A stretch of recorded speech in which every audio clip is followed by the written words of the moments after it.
beaucoup de célibataires ont comme impression qu'ils peuvent mépriser ou qu'ils ont le droit de mépriser leurs parents parce qu'ils vont aller fonder leur famille. Mais non, il n'en est pas ainsi. Quitter ses parents, c'est en fait les honorer, les élever, leur donner la première place qu'ils le méritent dans l'accompagnement de leur mariage. Vous voyez un peu? Salut, salut, je vous salue dans le nom de Jésus, que la paix de Dieu soit avec vous. On n'est pas célibataire d'impact, On le devient. et si tu ne deviens pas un célibataire d'impact dans le monde, Tu seras un célibataire impacté par le monde. sois un adorateur, Sois un pacificateur. sois un imitateur du caractère de Christ, Sois un serviteur. sois un missionnaire. En ce jour, nous abordons un thème fort alléchant, comment réussir le choix de son conjoint. Et il a été observé que beaucoup de jeunes sont déboussolés en ce qui concerne le choix de leur conjoint. Ils sont désemparés et ils ne savent même pas à quel sens se vouer. Une fois, il y a une jeune célibataire qui est venue me rencontrer parce qu'elle avait des difficultés à faire un choix au-devant d'une double demande en mariage. Alors, elle me posait la question de savoir ce qu'il y avait lieu de faire parce que le premier prétendant était petit de taille, avec une foi de bonne qualité, avec une foi élevée, mais il avait un pouvoir financier très faible. Et elle se posait la question de savoir à quoi vont ressembler nos enfants comme lui, les petits de taille. Est-ce qu'eux aussi ne seront pas petits de taille? Et le second prétendant était vraiment riche, avec un portefeuille suffisamment lourd. Et les parents avaient tendance à faire le choix du second prétendant à cause de ce qu'il avait un portefeuille important et imposant. Et j'ai répondu à la femme en disant rapidement qu'il faut déjà faire attention d'étudier deux demandes à la fois. Et il faut être vraiment focalisé dans ce que l'on veut. Évidemment, en tant que célibataire, c'est difficile pour nous. Comment est-ce qu'on fait un choix? Est-ce qu'on va tenir compte de sa nationalité, de sa taille, de sa couleur de peau, de son pouvoir financier? Nous n'avons pas le foi-mètre pour mesurer son décret de foi. Mais comment on va s'y prendre en tant que célibataire? C'est la question que nous nous posons.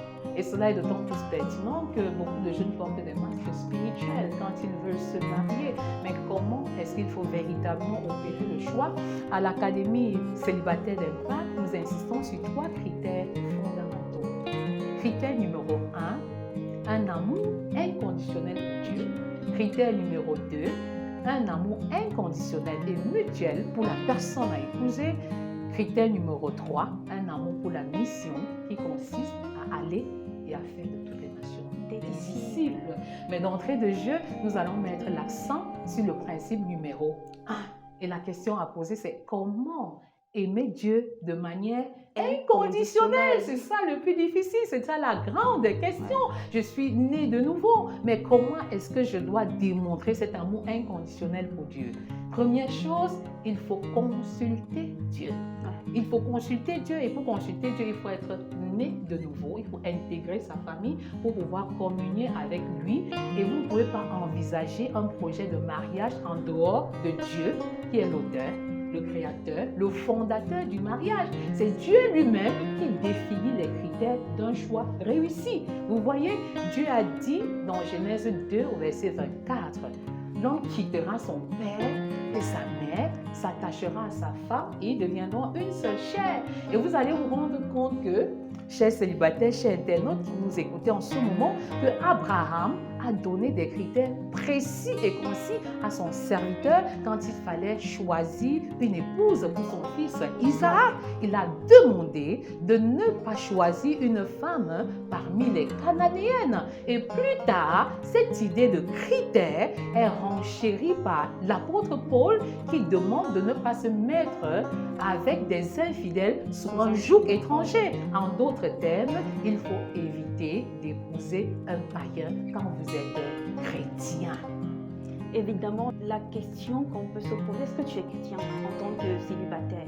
Tu cherches un conjoint, mais est-ce que tu es chrétien? Tout à l'heure, on a parlé de masse chrétienne, mais plusieurs sont à l'église, plusieurs se réclament célibataires, cherchent un conjoint, mais ils viennent dans des églises juste pour chercher la bonne femme ou bien le bon époux. Et le fondement, c'est notre relation avec Dieu. Si tu n'as pas de relation avec Dieu, tu ne peux pas l'aimer. Tu ne peux pas prétendre aimer quelqu'un avec qui tu n'as aucune relation. D'où cet amour inconditionnel. On a parlé il n'y a pas de condition. Je ne l'aime pas parce que je suis en train de chercher une conjointe.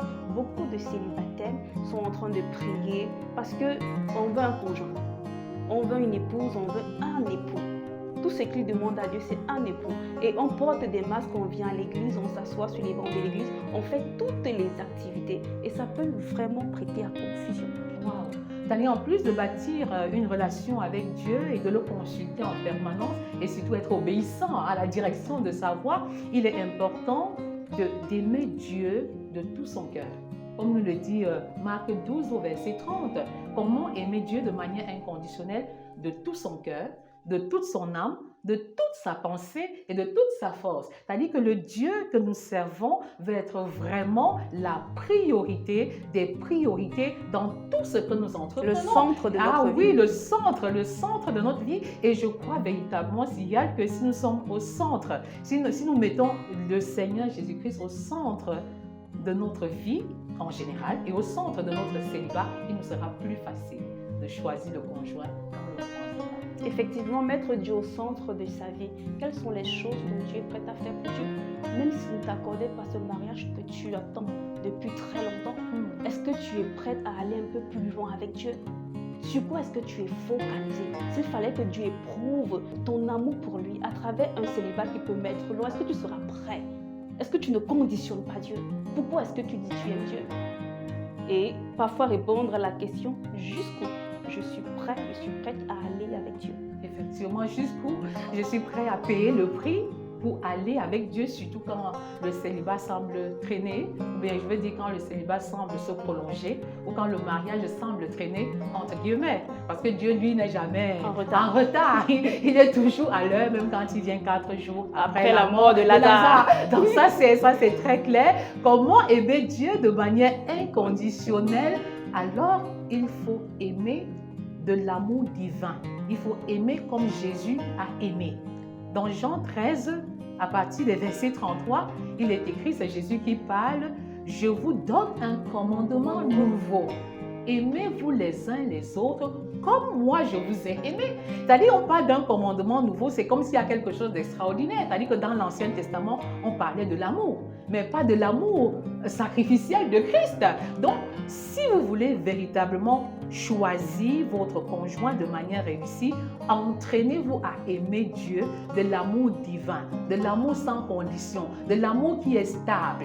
Vous voyez ce que je suis en train de dire? Et cet amour-là est mieux décrit dans Romains 5, verset 8, où il est dit « Dieu prouve son amour envers nous en ce que, lorsque nous étions encore des pécheurs, Christ est mort pour nous. » C'est-à-dire que le meilleur terrain d'entraînement dans le célibat, c'est effectivement s'exercer à aimer Dieu, Dieu qui est parfait. Si nous n'arrivons pas à l'aimer dans le célibat, ce n'est pas dans le mariage qu'on va aimer un individu, un homme, une femme qui n'est pas parfait, qui n'est pas parfait. Donc c'est en fait ça la réalité. C'est clair, calquer notre amour sur l'amour de Christ nous prédispose même à avoir un mariage qui sera véritablement épanoui. Pouvoir dire, Seigneur, je t'aime pour ce que tu es, pour ce que tu fais. Malgré la situation difficile que je traverse, mon amour pour toi ne va pas changer. Je vais pas me lever un matin et être en colère contre Dieu parce qu'il a plu toute la journée, je n'ai pas pu arriver au travail à l'heure, ou bien parce que je viens de perdre mon boulot, vraiment, la prière, moi, on met un peu de côté parce que je traverse des moments difficiles. Seigneur, c'est depuis que j'attends, c'est depuis pourquoi ça traîne. Et à un moment, on dit vraiment, Seigneur, tes plans, ça traîne un peu mieux, je peux un peu avec mes propres moyens. Wow. Comment aimer Dieu de manière inconditionnelle? C'est laisser Dieu aimer au travers de nous. Humainement parlant, nous ne pouvons pas aimer de l'amour divin. Avec Romains 5,5, l'espérance ne trompe point, mais l'amour est répandu dans notre cœur par le Saint-Esprit. Donc, lorsque nous laissons le Saint-Esprit en nous, aimer au travers de nous, nous avons la capacité d'aimer de l'amour divin. Et c'est pourquoi aimer, c'est observer les commandements de Dieu.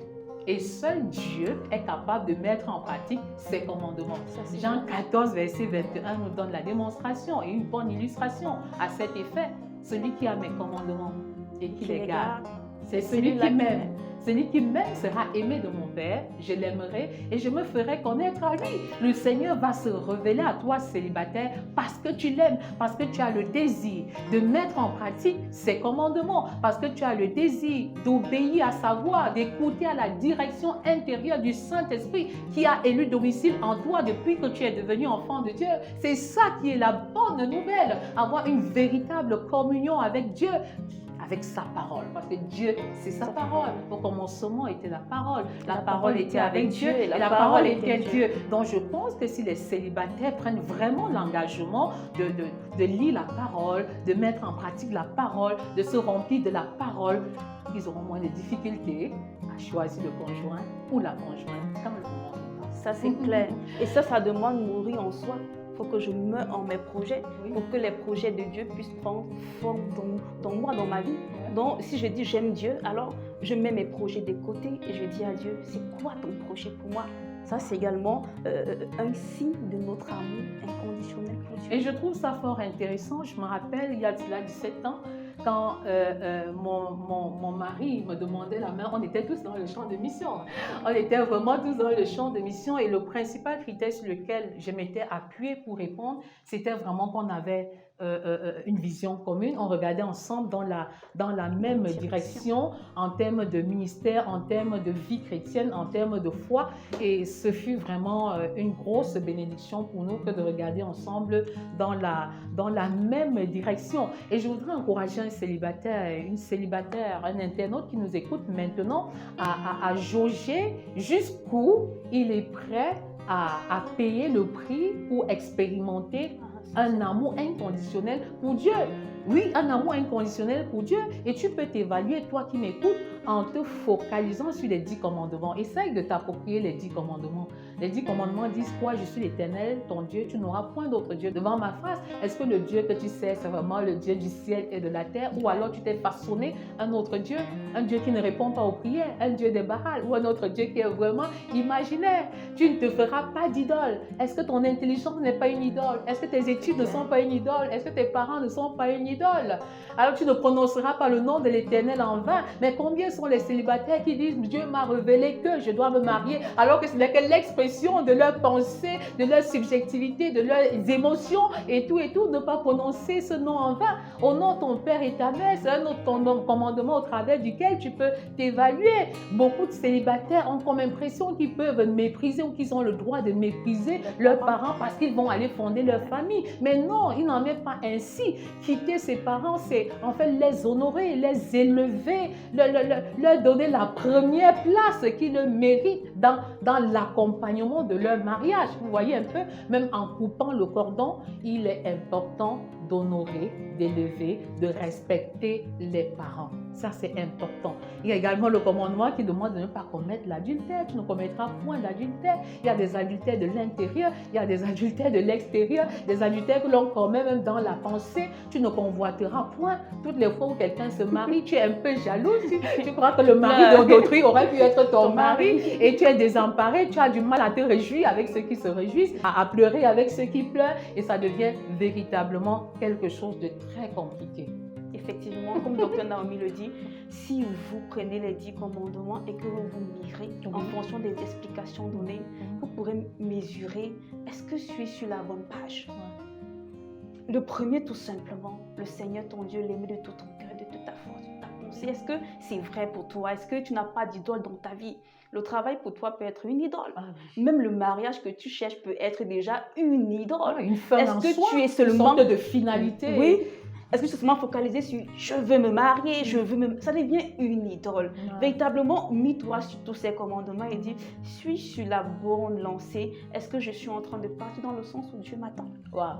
Comment faire le bon choix du conjoint? Comment faire le bon choix de la conjointe? Il faut rechercher la face de Dieu. Beaucoup plus la face de Dieu que la main de Dieu. Beaucoup de célibataires courent après les bénédictions, ce que Dieu est capable de leur donner, le type de femme, le type d'homme que Dieu peut leur donner. Ils cherchent les bénédictions qui sont dans l'avoir et non la bénédiction qui réside en fait dans l'être. Donc la plus grande bénédiction que tu peux avoir célibataire, c'est d'être et de demeurer dans la présence de Dieu. Et tu peux le faire par la prière, le jeûne et quitter du parvis pour le lieu saint et du lieu saint pour le saint des saints. Dans une communion parfaite avec le Seigneur, tu meurs en toi, ton esprit est connecté à l'Esprit de Dieu, il va te communiquer avec aisance, avec un discernement parfait. Qui est-ce que tu vas épouser? À quel moment? Au nom puissant de Jésus. Amen. Effectivement, un amour inconditionnel pour Dieu prépare notre cœur à avoir une véritable visibilité, une véritable vision pour qui sera le prochain conjoint de notre vie, qui sera le conjoint parlant de notre vie. Mais si cet amour est bafoué, je nous assure, ça sera compliqué de pouvoir identifier la bonne personne. L'amour inconditionnel, c'est le premier pas. C'est vraiment le premier pas. Le Seigneur nous rassure, même avec Matthieu 6,33. Cherchez premièrement le royaume et la justice de Dieu et toutes choses vous seront données par-dessus. Alors commence par chercher Dieu. Commence par chercher sa justice et le mariage te poursuivra. Le mariage te suivra. Ça, c'est une réalité. Ça, c'est une vérité. Donc, n'essaye pas d'inverser les choses parce que celui qui inverse est du diable. Le diable a tendance à inverser les choses pour te confondre. Et nous allons prier pour toi, toi qui nous écoutes en ce moment, et tu te poses vraiment des questions sur le choix. Est-ce que je peux bien choisir? Comment avoir l'assurance, la certitude que la personne qui me demande la main est la personne indiquée, vient de Dieu? Comment est-ce que je vais y procéder? Et donc nous allons prier pour ceux qui nous écoutent et même pour ceux qui nous écouteront plus tard. Seigneur, nous te bénissons. Et nous te rendons grâce parce que tu es Dieu. Je te prie pour mon frère, pour ma soeur célibataire qui veut se marier et qui est désemparé, qui a été dupé, qui a été blessé et qui ne sait à quel sang se vouer. Père, ton sang lave, ton sang restaure, ton sang libère. Merci Seigneur parce que tu arroses les déserts des vies des célibataires. Tu ouvres une porte nouvelle et tu le fais passer à une autre dimension. Seigneur, pour ceux-là qui sont fatigués d'attendre, tu n'as pas encore dit ton dernier mot. Tu n'as pas dit ton dernier mot parce que tu agis au temps convenable. Tu agis toujours au temps opportun. Et je déclare, Seigneur, qu'ils vont attendre le temps convenable sans se compromettre. Homme ou femme, Seigneur, tu n'es pas en retard. Tu n'es jamais en retard. Parce que tu vois le temps dans l'éternité. Tu bénis, Seigneur. Tu arroses les déserts des célibataires. Tu bénis, Seigneur, leurs projets. Tu ouvres les yeux afin qu'ils se rencontrent au temps convenable, au puits de rencontre, Seigneur. Tu bénis et tu ouvres les écluses des cieux, Seigneur. Tu fais une chose nouvelle. Un jour nouveau se lève pour les célibataires qui nous écoutent. Ceux-là qui voulaient déjà jeter l'éponge et abandonner se lèvent et disent, Seigneur, nous prenons notre destinée en main. Nous prenons notre destinée en main parce que nous savons que tu as tout entre les mains. Tu as tout entre les mains. Alors choisis de ne pas te compromettre. Choisis d'avancer sur le chemin que le Seigneur a tracé. Ton temps n'est pas nécessairement le temps des autres. Attends ton temps. Attends le temps convenable. Attends la bonne saison et le Seigneur t'élèvera. Sois béni, célibataire qui nous écoute, et que la gloire de l'Éternel soit notre partage au nom de Jésus. On n'est pas célibataire d'impact. On le devient. Et si tu ne deviens pas un célibataire d'impact dans le monde, tu seras un célibataire impacté par le monde. Alors sois un adorateur. Sois un pacificateur. Un imitateur de Christ. Sois un serviteur. Un missionnaire.